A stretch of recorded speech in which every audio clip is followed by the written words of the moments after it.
All right, let's talk about a condition that can come out of nowhere and escalate with terrifying speed, often hiding in plain sight behind other major health problems. Today, we're going deep on acute kidney injury. So, let's kick things off with a question. You've got three totally different medical crises, right? One's about not having enough water, one's about your heart not pumping right, and the other is a massive body-wide infection. What on earth could possibly connect all three of these? And that's the answer.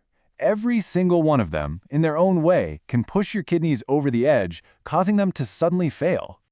This is what we're talking about, acute kidney injury, or AKI for short. Now, this isn't that slow, gradual decline you hear about that happens over years. No, this is a sudden shutdown. The body's filtration system gets hit hard and fast, and all those toxic waste products start backing up in your blood. And let's be clear, this is a huge deal. When AKI gets severe, and we're talking waste products in the blood tripling or even worse, the outcomes can be absolutely devastating.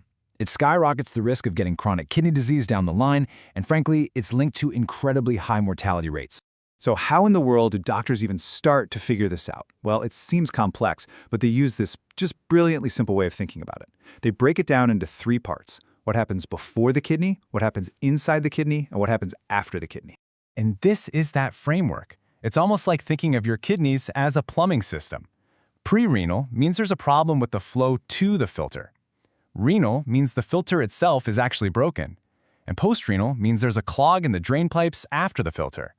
Now for today, we're going to focus on the two big ones you see most often, pre-renal and renal. All right, let's jump into that first category, pre-renal AKI. Honestly, the best way to think about this is just calling it a flow problem. And here's the most important thing to get about this type. The kidneys themselves, the actual hardware, are totally fine. The filter is working perfectly. The issue is purely about supply and demand. There's just not enough blood getting to the kidneys for them to do their job.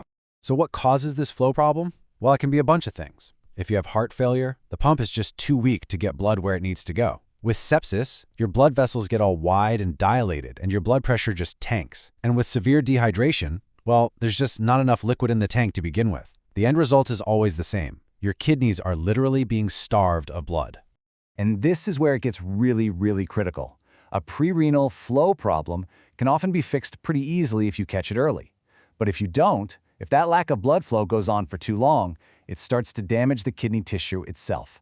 And just like that, your simple flow problem turns into a much scarier filter problem.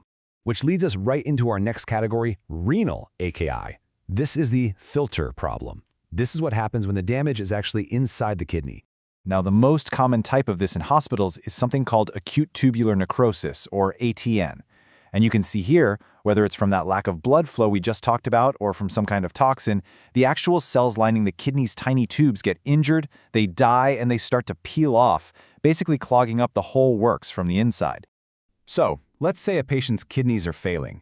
How does a doctor figure out if it's just a flow issue or if the filter has actually been damaged?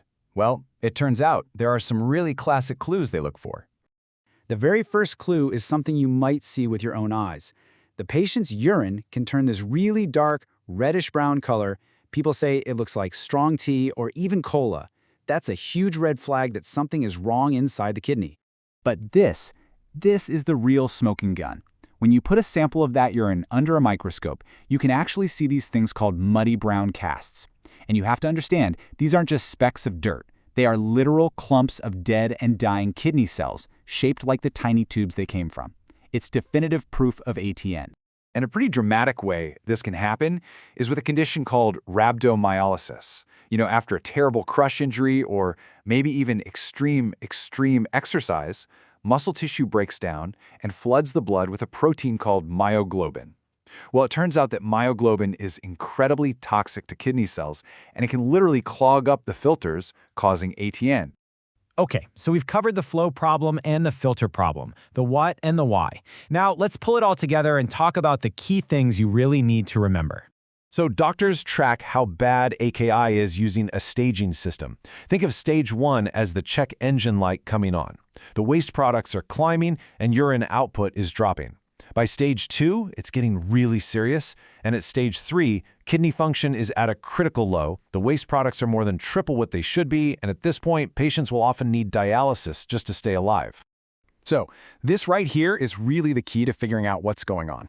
With a prerenal flow problem, the kidney is still intact, so it desperately tries to save water, making the urine really concentrated. You give the patient some fluids, and they can bounce back fast. But with a renal filter problem like ATN, the kidney is broken. It can't concentrate urine, giving fluids doesn't help, and you're going to see those muddy brown casts. So what are the big takeaways? 1. AKI is sudden. 2. Just remember the plumbing. The problem is either before, during, or after the kidney. 3, and this is so important, a flow problem can become a filter problem if you don't act fast. 4, the urine tells you a story. And finally, number 5, catching this thing early makes all the difference in the world. And that kind of leaves us with one last big question to think about. AKI isn't some rare, exotic disease. It's often a side effect of really common problems like heart failure or sepsis. So the real question is, in the middle of all the chaos of treating a major illness, are we doing enough to protect one of our most vital organs from becoming collateral damage?